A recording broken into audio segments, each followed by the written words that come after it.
Hi, welcome to Tent Talk, the Farmers Market podcast. This is the show all about farmers markets. Whether you're a farmers market manager, a farmer, or a fruit producer selling at farmers markets, or just a curious farmers market shopper, this is the podcast for you. Our guest this week is Joe Hargrave, CEO of Tacolicious. What started as a pop-up taco stand, then became a mainstay at the Ferry Plaza Farmers Market in San Francisco, is now a 6-location enterprise across the Bay Area. In our interview with Joe, he tells us about the bumpy road that led him to tacos and why Tacolicious will always remain in the farmers markets. We had a great time talking with Joe and really let our hair down on this episode, so heads up, there is some adult language used.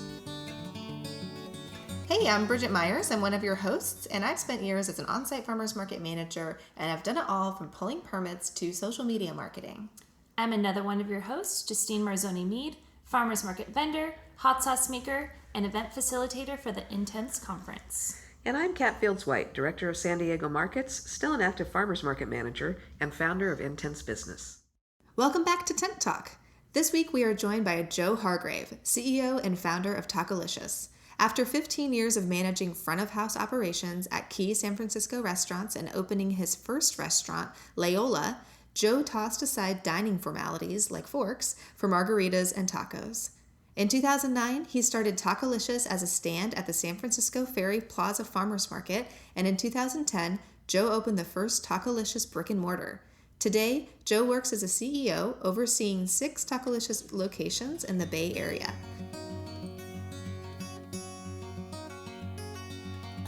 Hello. Hey Joe, how you doing? Great, thanks. How are you? Good. But nice to video meet you. Likewise. Video meet you. Yeah, I was talking to Marcy Coburn a couple months ago. I went up to the Ferry Plaza. We're based out of San Diego, but I went up there and I was like walking around with her, and then I was like, "Where should I eat in the market?" And she was like, "Tacolicious." And then Is she the director of Quaisa. Yeah. Mm-hmm. Okay. I've only met her a couple times. She wasn't. We're such a dinosaur at this point. She wasn't even there when we started. Yeah, she hasn't been there all that long. Oh, yeah. I feel That's what she said. All right, Joe, so we're just going to jump in with some kind of basic questions and let you take it away. Jump right in. So just a very vague background question. How did you end up in the restaurant business? Like, what led you to get into the food business? So I'm actually wasn't the most scholastic human being in the history of the world, and I went to a little boarding school down in San Ynez, Santa Barbara County. Excuse me. And when I got out, there was only 16 students in my class, and when I got out of school, I was the only one that didn't go straight into college, and I started working in restaurants as a busser and a cook, and I don't know what happened, but I found my calling. So, I absolutely did, and I never looked back. And I started working in restaurants, and I moved to San Francisco when I was 21 to go to culinary school, and I went and worked for a restaurant called Lulu that had just opened south of Market, and it turned out to be a really hot restaurant and a great place to have my foray into urban culinary life. And from there, I moved to New York, and I just by chance, I walked into a restaurant called Union Square Cafe. Oh, wow. And I got a job working for Danny Meyer's outfit. Wow. And then moved back to San Francisco and went back to Lulu and decided I wanted to be a manager. At that time, I was probably 23 and started managing restaurants, became the general manager of that restaurant. And then we had another restaurant in the group called Rose Pistola. Oh. Yeah, we won the Beard Award that year year it opened for America's Best New Restaurant. And this was all like by chance, but I just loved it. And I'd always wanted to cook, but was I think more on the front of the house path. Maybe I liked girls or waitresses or something. but it gave me the experience to be it gave me the opportunity to be in both front and back of the house and be involved with food. And so I started, by my late 20s, had a pretty good resume and a pretty good understanding of financials and how business was working. And I started running operations for. I did a big opening for the Gallo family out in the Central Valley, and I came back to San Francisco, and Peter Thiel, who was the founder of PayPal, he had opened a restaurant with a guy named Andrew McCormick, and it was losing a lot of money, and I was kind of a gun for hire. So they hired me to put out the flames a little bit, and then through that group, I met a lot of potential investor capital, and opened our first. I ended up partnering with that guy Andrew, and we opened our first restaurant at my first ownership in 2007 in the Chestnut Street in the marina of San Francisco. What kind of restaurant was that? That was a very preciously named Spanish restaurant called Loyola, which had anything that has an umlaut in its first three letters needs to be rethought. Yeah, we were like, okay, first question, how do you pronounce this? And I just had a conversation with a vendor yesterday because he's changing his name to Earthy. But it's like E-R-T-H-E with a Macron over it. And I'm like, he said, because everybody don't know how to pronounce that. And I'm like, no, they won't. Yeah. And then they won't want to talk about you because they won't know how to pronounce it. You can't say it. They absolutely will not. That's right. So Loyola was, we raised $1 million. And for a guy like me, who's always worked for a living and doesn't come from means, it's a lot of money. And we opened that restaurant for $1 million on Chestnut Street in 2007, and it probably should have been $1.2 million.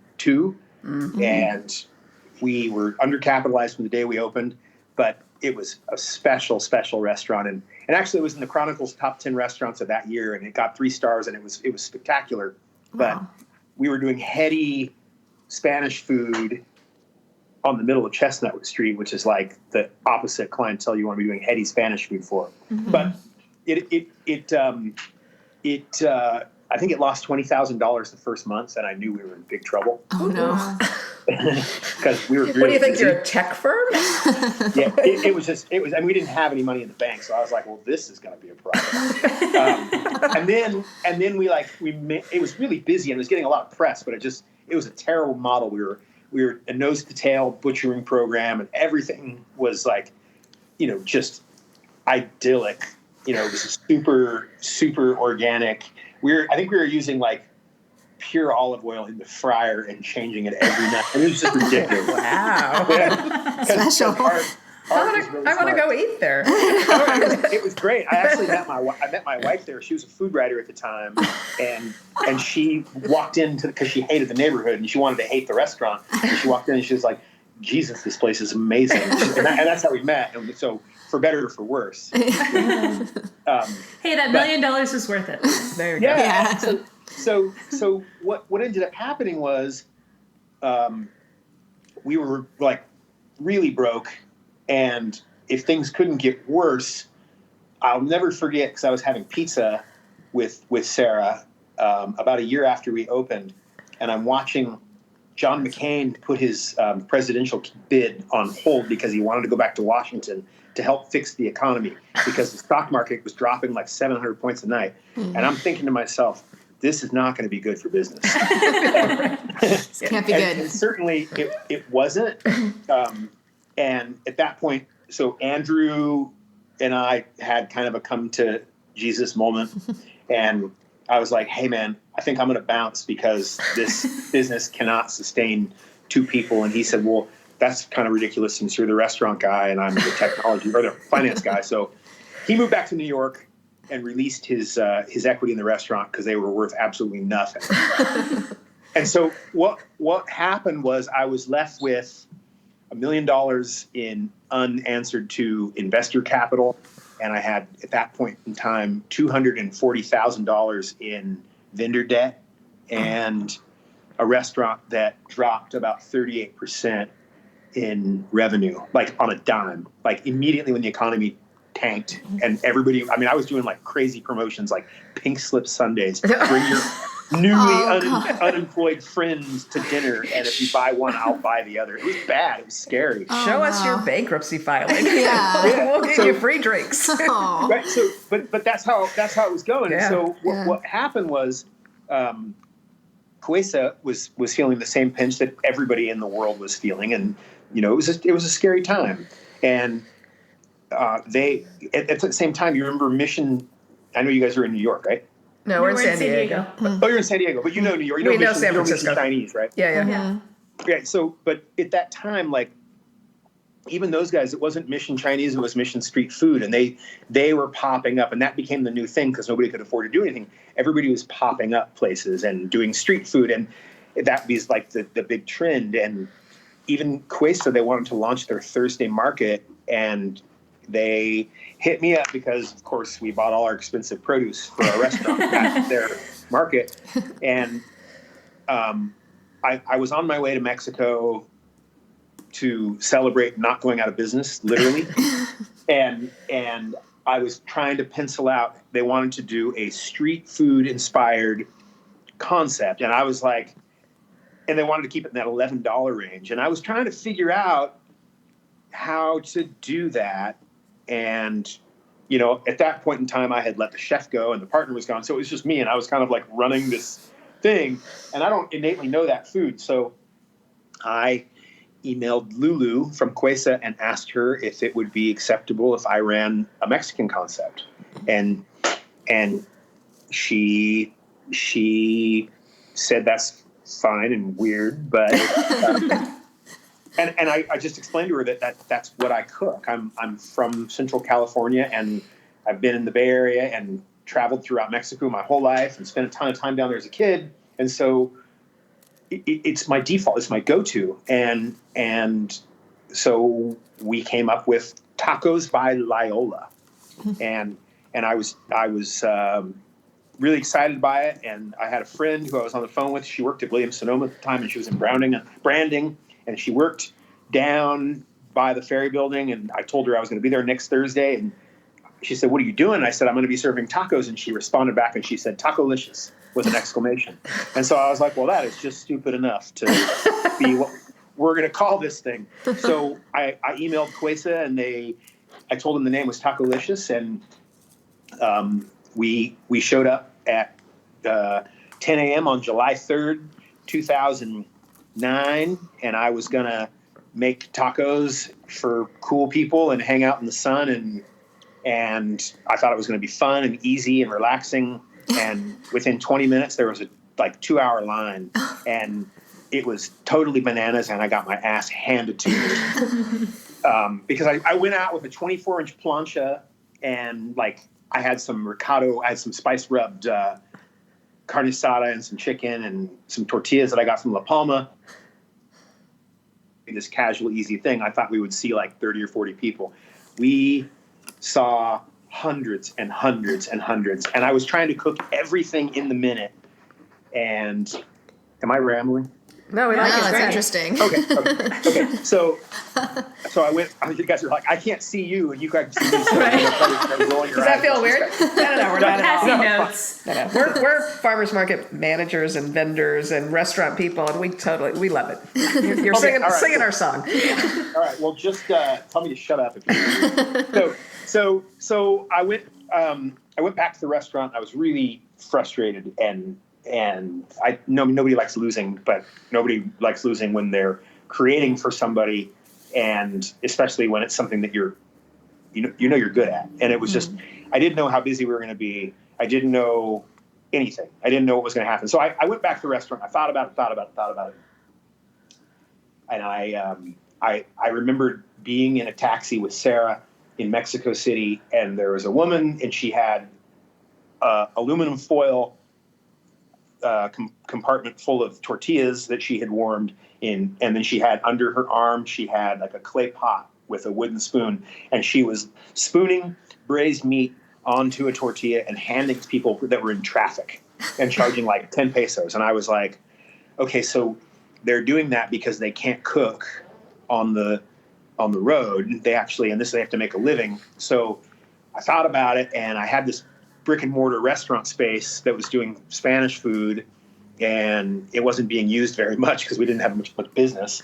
And so I started coming up with guisados recipes, and the first one I came up with was a shot in the beer braised pork, and I made it with tecate and pork shoulder and tequila and herbs and chilies, and cooked it, for hours and hours, and it was this beautiful thing. And then I came up with a chicken and guajillo braised beef. So anyway, the next week I had gone to Home Depot and bought some pop-up tables, and I bought some cool oilcloths and some beautiful succulents, and had candles and cans, and Sarah helped me a lot, and I brought a couple of our better cooks with us and some hipster front of the house people, and we set up this great station, and I doubled the plancha size so I could have 24 inches of plancha for tortillas and 24, and then I put hotel pans and basically made bain-marie and just brought all the meats warm and kept them at temperature, and it was like clockwork. And we created a concept that was 100% cooked the night before and then brought and just kept warm. And we served, I think we did $4,500 in sales in like 2 hours, and we were like not even sweating. And it was like, okay, this is something. This is cool. So at this point, does your rent in Chestnut Street start to pay for itself as a commissary for the market? Yeah. So it hadn't yet, but we were so broke and so underwater that I would take any opportunity I could. We started to get really scrappy in figuring out where we were going to go and how we were going to do it.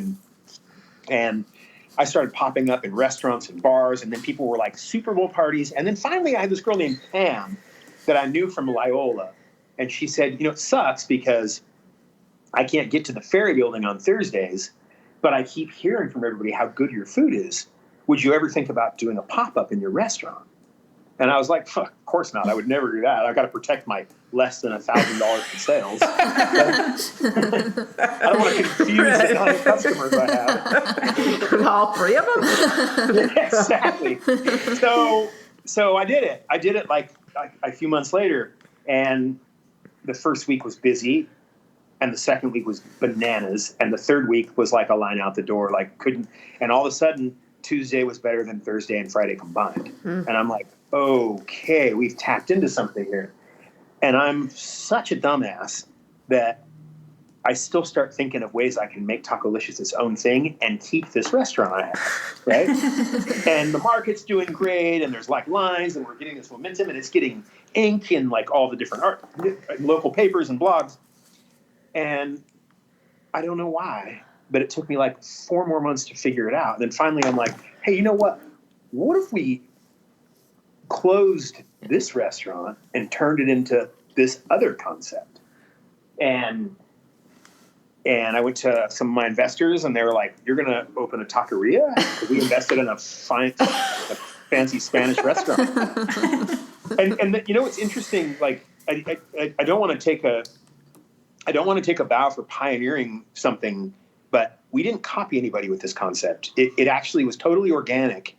And it's funny, you come from your experiences. And when I worked at Lulu was revolutionary in the restaurant industry because first off, they focused on not just France and not just the south of France, but they focused on Niçois French food through a California lens. And what Reed was really smart with doing, and he did the same thing with Rose Pistola, he did Ligurian food, but through a California lens. And that was taking everything that you see in the south of France and everything that you eat in any southern French restaurant, they're all very similar. It's kind of boring. You're like, oh my God, I'm in another restaurant with daube and ratatouille. It's the same everywhere you go. Yeah. But when you take that daube or that ratatouille and you put it through a Ferry building lens, it can really come to life. So you were buying you were sourcing from farmers and things still from 100%. We still are. Yeah, we still are. And what was fascinating was like nobody had yet, or at least I didn't know that they had taken Mexican and even simplified it more and taken tacos and done that with it.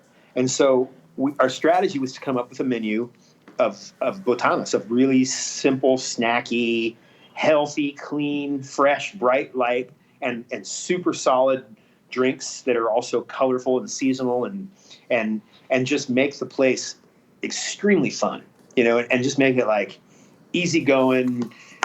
We decorated, we designed it ourselves. It's our iPod playing, and I know that's dated now because it's Sonos, but it was iPod at the time. And I had the baseball game on. Like every rule of the restaurant you don't do. Like, let's not take reservations, and matter of fact, let's not even have a telephone, and let's not even have a host. But let's just let people come in, and if they're drinking, that's fine. If they're eating, that's fine. But let's just come up with this thing that's essentially like, as we moved on from it, we basically took the idea of a neighborhood pub, and we took out things like bangers and mashed and inserted ingredient-driven Mexican food because that's what Californians eat. Mm-hmm. And it went berserk. It went totally bananas. So that's it. So was that your first brick-and-mortar Tacolicious, was converting Loyola? Yeah, Chestnut Street. And it's funny. Is it still there?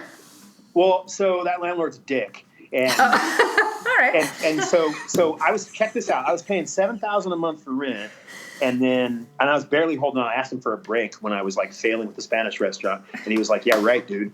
And then Loyola hit, and my lease expired, and he went to 8% fixed, and I went from doing $1 million a year in revenue at Loyola to like almost $4 million a year at Tacolicious the first time. So my rent went to like, I think it was like.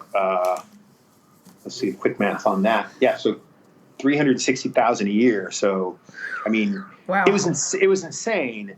And we were like, all right, we don't really have a choice, so we're going to do it. And then 5 years later, and I'm bypassing 4 restaurants in between, but that landlord, it came up again, and Chestnut has zero movement. Not to mention, it cost $1.5 million to move a restaurant. And he came at me again, and he's like, "Well, your lease is up, so I'm going to charge you 10%." And I'm what? I'm like, you're just going to take 2 more points bottom line away from me. And so I thought about it, and then this old Grove space, like 3 blocks down the street, that had been sitting empty. I was like, just take one more stab at this and call that guy. It's been empty for years. And he called me back, and we got a deal. We got a deal done in like 3 months, and I moved it. And then the guy from Chestnut came back, and he's like, "I'll meet your demands. We'll go down to 8%. I was like, too late. For so our listeners at home, there was a hand gesture that went with that last sentence. Yeah, we can sorry. But before that though, that was January 1st, 2010. So that was New Year's Day, and I was broke, and I was scared, and I was hungover, and I closed Loyola, and at this point it was real. I had gone to one of my investors, who was a really, really good guy, and he's become a mentor and a really good friend of mine in the years that have passed. But I went to him and basically said, "Hey, I have this concept, and I know you've tried it, and I know you think it's good, and I'm going to make it really fun." I told him everything's going to be, and he said, "Okay, what's the catch?" And I was like, "I need to borrow $40,000." and with that $40,000, I called all my all my vendors. I owed them $250,000, the different meat and fish and produce and legal and yada yada. And I was like, "Hey guys, I only have $10,000 to pay you, and I'm going to give you guys your pro rata share of $10,000, and I'm going to close the restaurant, and I'm going to be gone for a couple of weeks. When we come back, I will honor my debts to you." And I told the investors the same thing, and we closed. I had been designing it with my dad and my buddy Isaac and Mikey, who was a bar manager. No, he's a bartender at the Spanish restaurant, who's now my partner in Tacolicious. Been with him ever since. And that's actually Mikey right there. That's Telmo. That's Mikey right there surfing on the bike. So we closed. We got in there, and it took us about 10 days. We sanded and stained and painted and ripped things out and added lighting and changed the art during the day. And at night we trained and we tested recipes. And then we took the sign down and we repainted it. And on January 11th, I was out front and I was cleaning the windows, and 2 guys that I knew from the neighborhood, one of them was walking by. I didn't know who I was. I just saw them around. And one of them said, "Tacolicious." He's like, literally said, "Fucking whoever took that place is cursed. That location will never." And I'm cleaning the windows, and I'm like, "Oh, fuck you guys." Right. So it opened, and it just, from the minute we opened the doors, it just went nuts. And I don't know what happened. So that was Well, January. were you still at farmers markets at this point? Oh yeah, we'll always be at the farmers market. Yeah. At that time that you opened, how many markets were you in at that point? We're just at one market. You're still just at one market. We will always be at that market. And there's another. I'm actually looking into another market right now, but in LA. I mean, it's not at this point in the game. It's not a moneymaker for us, but it's a lifestyle. You know, it's not that it's not a moneymaker. It is, but we opened Valencia in 2011. At the end of 2011, we opened Palo Alto in February of 13. We opened North Beach in July of 13. Whoa, fast expansion. Yeah, well, too fast. We opened Santana Row in November of 15, and then we've got a couple new projects. And then we moved Chestnut in 15. Wow. So we had the 6, and we've made a million mistakes and gone through way too many good people and some not so good people, and spent money we shouldn't have spent and been sued for doing stupid shit. And at the end of the day, though, we've got about 500 employees now, and we're going to do about 22 million in sales next year, and we're actually more primed for growth and happier and more solid than I could have ever dreamt that we'd be. The company's doing lovely stuff. We've got a school project that we give 15% of our sales from every location on Monday nights. We started that on Chestnut Street, actually because nobody wanted to write about white people doing Mexican food. And I was like, well, if we get involved in philanthropy, maybe they'll think that's cool and they'll start writing about it. So, and our kids went to public school, yada yada. But the funny thing is, this past year we celebrated. We raised $1 million. Wow. It's crazy. I mean, so we had like the mayor of San Francisco came, and like Scott Wiener, who's a state assemblyman, like he came, and all these people are like showing up, and I was like, holy shit, man, we raised $1 million for public school. That's like, this is a real effectual business. Like, that's awesome. Cool stuff. Yeah, that's amazing. what you have to do for schools. So yeah. Would you say the farmers market isn't profitable or lucrative? I mean, you're still making money at the market, yes? No? Yeah, this is a farmers market podcast. We have to talk about this. Yeah, no, it's not that we're not making money on it. It's just in comparison to all these other locations. So if we do like 400,000 a week in sales, there's like 3,000 a week coming from the farmers market. But here's what matters most about the farmers market, and here's what matters most about the relationship. First off, we started there, and I don't know if you've ever heard of 4505 Meats, and it's owned by Ryan Farr. Yeah, they're amazing. Amazing, right? And Ryan has grown his company. But we were born on the same day, right next to each other, and I'll always know that. I'll always remember that. But what really matters about the Ferry building relationship, and if you look at the Tacolicious menu now, fast forward all these years, we're in 5 locations in Northern California, and we're heading down to Southern California next. And we have sourcing issues, but we won't work around those issues. We will always serve non-GMO, totally organic corn tortillas, and we will always be totally seasonal, and we will always have a never ever program with our meat. We'll never have hormones or antibiotics or mass farm. There's values with the farmers market that are part of who we are, and we started there, and we have to be true to that with everything we do, or we're not being true to what we are as a group. And that relationship is just massive. Do people find you at the farmers market and then go to the brick and mortars, or is it the other way around? They're like, oh, I eat in my neighborhood on Chestnut, and now these guys are at the market. That's weird. I'm going to go to the market. No, I think that, it's funny. Like when we started, like our logo was drawn by my daughter, right? She was like a little kid, and she just drew like a half sun and put a slit in it, and it looked like a little taco shell. And I was like, cool, that's our logo. But my daughter's going to college this year, and we don't have little kids anymore. They were so tiny, and they're not anymore. And what's funny is there's like when I go to the marina, which is the most collegiate of all of the neighborhoods, I would think, and definitely the most millennial of all the neighborhoods. And perhaps the most suspicious about white guys doing tacos.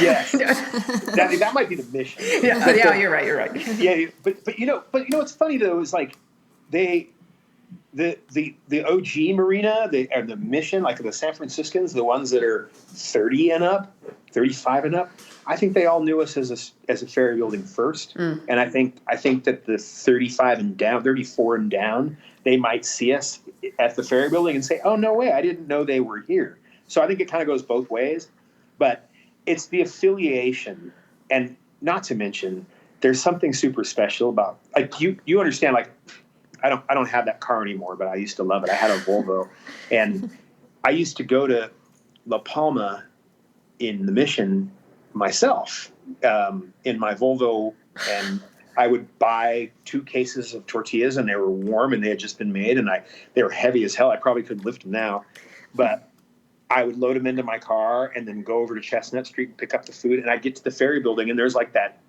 morning mist, and you see all the vendors showing up, and you're like seeing the different produce that's coming in, and seeing Nick Shabika from Shabika Olive Oil and talking to him about what's cool, and seeing the enthusiasm. It makes for better food.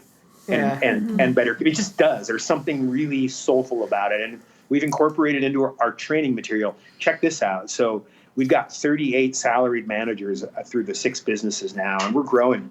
And our corporate training, no matter who you are, if you go through training, you're actually going to do time at the ferry building. Because if you don't understand it, you're not going to know who we are. Oh, I love that. Awesome. Oh, that's great. That's awesome. What'd you do that was stupid that got you sued? So it's funny because I had one of my other investors tell me too. He was like, "Dude, make sure you cross all the T's and dot all the I's, because you're in the building right now and everybody loves you. But if you get to different locations, they're not going to know you and you become a target." So we weren't properly documenting our overtime and breaks. Boy, I've never heard of that happening. Hey, check this out. They got us for $1 million. Wow. I was like, That's like your number. I was like, when that happened. So no, you know what's funny you say that, because my birthday this year, 2018, my 46th birthday, I was in Denver. We were looking at a project in Denver, and I ended up passing on it. But my birthday was May 1st, and I actually text that same investor. His name's Mike Harden, and I adore him. He's that same guy that loaned me the $40,000. And I said, "I'm laying in bed the evening of my 46th birthday, and on the same day we finished the last payment of $1 million lawsuit.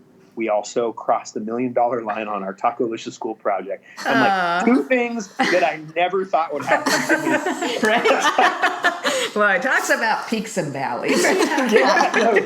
We almost didn't survive it. We almost didn't survive that lawsuit. And I think that the calculation by the prosecution, they knew exactly how far they could take us before because they don't want to put employees out of work. That would ruin their whole business model. But they wouldn't have anybody left to go around suing their employers. They just don't. They would look like they're too offensive. So they have to go under the guise of improving the employee relations. And I don't have a single employee that came out happier because they have to, waiters don't want to take a 30-minute rest break. Right. They just don't. Especially not at that time of day. Yeah. No. It's a whole thing. No. I mean, do the math. I mean, you come in at 4 and all of a sudden it's 9 o'clock. You're like, "Hey, break time." They're like, "Dude, I want to go home." Yeah. Or I got a full station. I don't want to give up those tips. Yeah.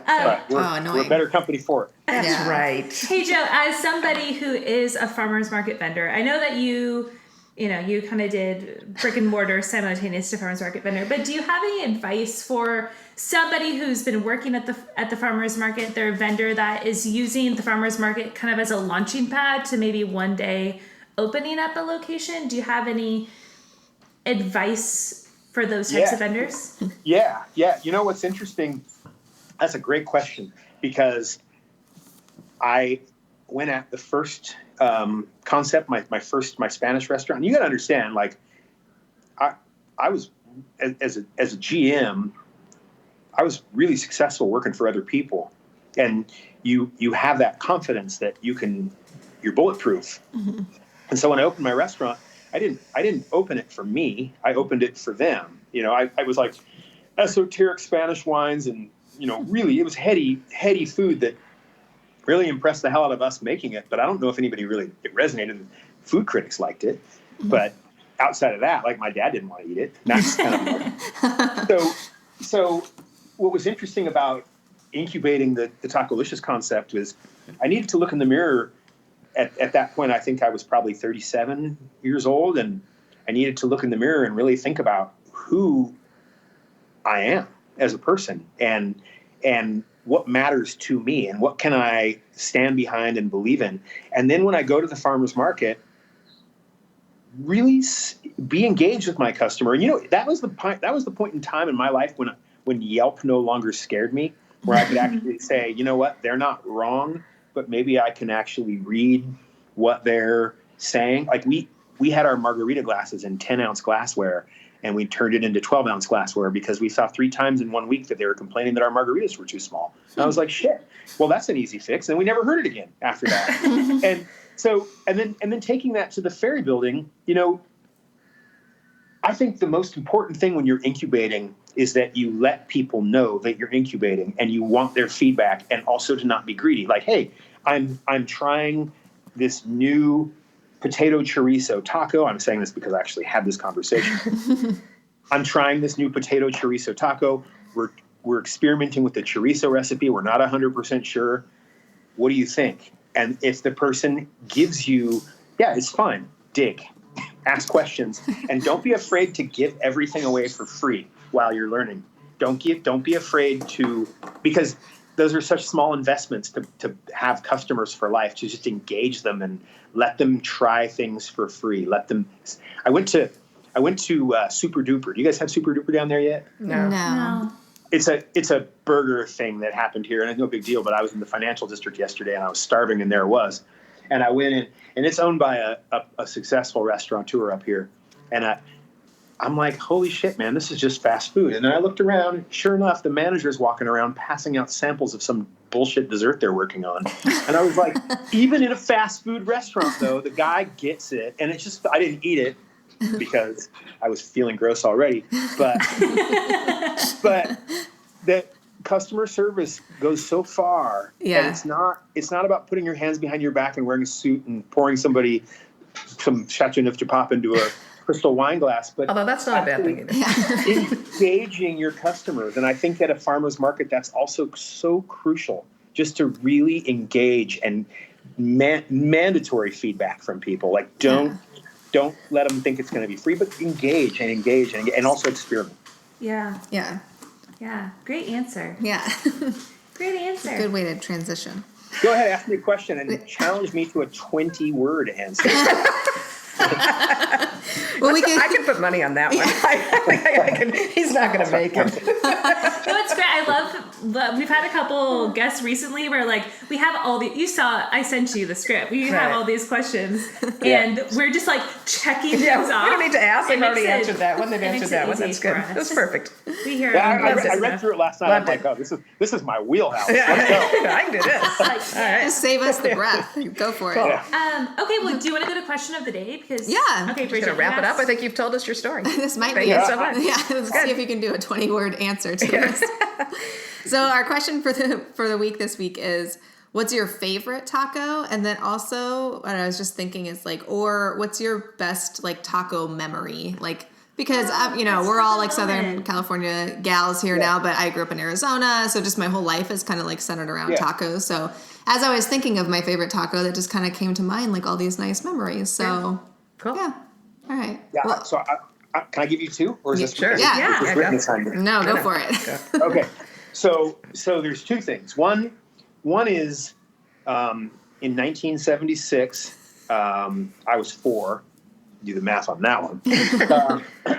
My dad was a sea captain, and he was a merchant marine, and we the bad thing about a sea captain with family is when you're gone for 6 months and you don't see anybody. Mm-hmm. The good news is when you're home for 6 months and you don't have another job.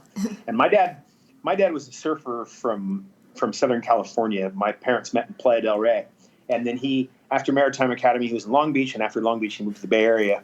And that was that. But when I was a little kid, for a few years, we used to take 3 months in the middle of winter. And we would take a Volkswagen bus and our 16-foot catamaran and all of our tents and whatnot and drive down the Mexican coast and live on the beach for 3 months while we body surfed and clam dug and ate tacos. Our last stop every year was in Ensenada. There's a hotel that's still there, actually, though their food's gone to shit. But the hotel and restaurant were called El Chato in Ensenada. And that was kind of our unannounced, like undiscussed, kind of maybe worked both ways. It was either the last stop for white people or the first stop into Mexico. It was one of the two. Yeah. But after that stop, we would always be out in real Mexico, and that would be that. But El Chato was an interesting place because they had a small rotisserie, a wood-fired rotisserie in the window, and there was a woman that would hand-make tortillas, and I used to stare at it. And my first taco memory was I just watched her chop up the chicken and put it on the tortilla and hand it to me. And I sat there, and I'll never forget it for the rest of my life. And in fact, we have an item on our menu right now called Dorado Salchado, which I've made the roasted chicken, and I've actually made it a crispy shell, and I put it on there. Nobody ever asked me why it's called Dorado Salchado, but after that memory, so I'll never forget that as long as I live. And then there's a funny thing that we do in societies is we always have to rank things or be the best at something. Yeah. And it's funny. We are a perennial Food and Wine magazine best taquerias in the country. And it's so lazily done. I hope they don't see this and take me out next year. But it's so lazily done that it still has our website as tacoliciousSF.com, which hasn't been our website since we moved out of SF in 2013. But here's the funny thing. Every year that we're included in that roundup with all these other great taquerias. And you know what's funny is La Taqueria in the Mission is not on that list. And like it's the best. They're because I mean, Telmo, who was our founding chef, and he's still one of my best friends. He's not with us anymore, but he and I always argue. It's our inside joke that I'm always like, well, I was talking to this customer and they said the beef taco is the best taco they've ever had. And that's because it's my recipe. And he always says, well, that's funny because I heard the carnitas was the best. And the truth is, the carnitas is probably better. Fuck him. But the carnitas taco at La Taqueria is single-handedly the greatest taco on the face of this earth. And anybody that ever puts Tacolicious into a best of any taco and doesn't put them should have their license revoked on the spot. Because we can't do it that well. That's too original. Not qualified. They are amazing. Great answer, not 20 words. Yeah, see, perfect. Right? I should have put money on that. Like 20 minutes. 20 words or less. We'll edit it down. Right? We'll see what your response sounds like when Justine does Like her. chop it up. Right? Yeah, would you, Justine? Yeah, Justine, what do you Taco think? answer. So, Either one. I'm from Imperial Beach, way south, as southwesternly as you can get on the mainland. And this is not a taco that I would really eat anymore because I don't really eat meat, not red meat that much. But there's this place in IB called El Cilantro, and they just have great carne asada tacos. And it reminds me of when I first moved out of my parents' house, and I would pretty much eat there like 3 times a day. Yeah. And they're just so good. They just come on these teeny, tiny little corn tortillas. Oh, like in With Mexico. a bunch of cilantro and onions, and it's just so good. Yeah. So Delicious. that's like That's good fantastic. memories of living in IB. Yeah. So good. Awesome. Kat, I what love do you that think? same kind of taco in Rosarito Beach. There's a little street vendor that just, has the big grill out there chopping things up and throwing them together on soft tacos. But since everybody's said that, we all know that the little Mexican tacos are the best, chopped up. I will also give props to Las Olas in kind of in between Cardiff by the Sea and Solana Beach. It's kind of down in that little... You got to drive down and get your car stuck in the mud if it's raining and all that stuff, and you're just right across the street from the beach. And that is where I got my first actual Southern California fried fish taco, and I'll always have a good memory of that. And they have that was great a good margaritas. Taco. They do have great margaritas now. Yeah. That always helps. Fantastic. Yeah. How about you, Bridge? Well, it's a best taco memory. It's not really a good taco, but my nephew came to stay with us when we first moved from Arizona to San Diego. And he came out and he was probably like 8. And this kid doesn't eat anything. He always makes me cook him like a huge meal, and then he takes one bite. He eats like a bird. It's so annoying. He's still like that. He drives me crazy. So this asshole wanted me to make him. This episode is already going to be labeled explicit. So just this little fucker. So I was like, "What do you want?" Child, you're talking about. No, it's okay. I'll tell him to his face now. He knows he's an asshole about food. But he was like, I was like, "What do you want for dinner?" He said, "Yeah, let's have my favorite thing. Like I eat it all the time. It's so great." I'm like, "Oh, great. Okay, cool. I'll make it. Like, what is it? Like mac and cheese?" He's like, "Yeah, spaghetti tacos." I'm like, "What the fuck?" So I call my sister. I'm like, "What's up with your kid with spaghetti tacos?" She's like, "Yeah, I don't know. He's into it." So I was like, "I'm making it." So I made spaghetti with red sauce, and this is like of the whole gross experience, this is the worst thing. He wanted like a hard taco shell. Oh, and a crunchy taco shell with spaghetti. Taco shell, okay, which is the worst. And then we put the spaghetti in the taco shell. He ate it. My kids and they ate like 6 of these disgusting. It's just like carbs. Yeah.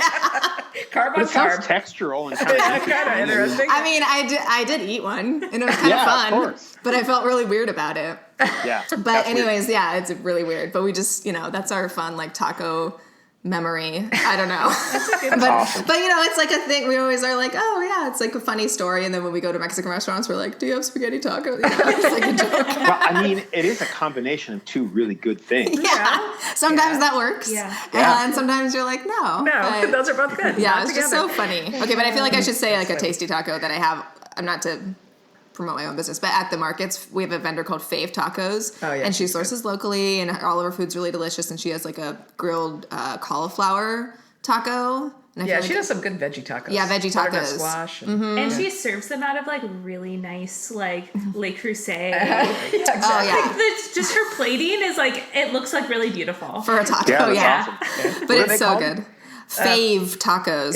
F-A-V-E. Fave Tacos. She's awesome. She's just at the markets. And I feel like it's a farmer's market thing. Like her personality is so great, and like her vibe is so wonderful that I feel like it makes her food taste. Oh, there we go. Like exactly. Just like that. But the funny thing is, that's my new concept I'm working on called Tacos Gus. It's just funny you said that. I was like, yeah, that's exactly what it looks ripping like. it off. That's so crazy. I was like, I'm going to check that place out. Well, they're stealing the idea. They're stealing the idea I was thinking about. Yeah, it's true. I hate when that happens. Collective unconscious wins again.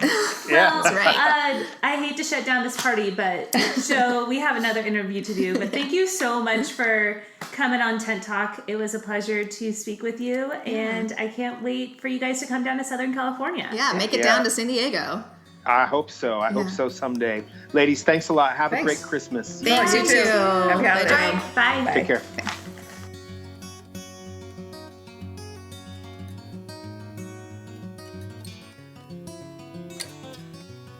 Hey, thanks for listening along. Please leave us a review on iTunes and tell us how you liked today's episode. Be sure to subscribe to our podcast so you don't miss the next one. And if you want more farmers market tips, you can subscribe to our weekly newsletter at intensebusiness.com and follow us on Instagram at intensebusiness. That's INTENTS business. The 2019 Intense Conference is coming right up. It's going to be held in San Diego, February 24th through the 26th, and you can register on our website. This podcast is produced by Intense Business, where passion meets profit. Today's episode was recorded and edited by Justine Marzoni-Mead. Original music by David Mead. Special thanks to our guest Joe Hargrave and San Diego Markets.